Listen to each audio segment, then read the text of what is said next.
આ તરફ રાજકોટથી સમાચાર પ્રાપ્ત થઈ રહ્યા છે। રાજકોટમાં કોળી સમાજના આગેવાનો કોંગ્રેસમાં જોડાશે। વિક્રમ સોરાણી આજે અમદાવાદમાં કોંગ્રેસમાં સામેલ થશે। વિક્રમ સોરાણી સહિત કોળી સમાજના લોકો કોંગ્રેસમાં જોડાવાના છે।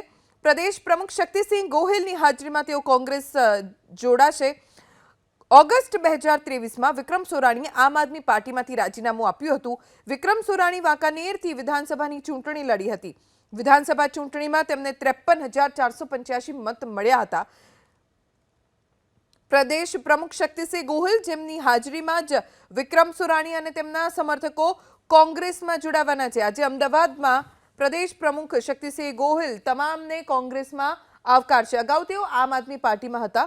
ઓગસ્ટ 2023માં તેમણે આમ આદમી પાર્ટીમાંથી રાજીનામું આપ્યું હતું। વાંકાનેર વિધાનસભાની ચૂંટણી તેમણે લડી હતી અને 53,485 મત વિક્રમ સોરાણીને મળ્યા હતા।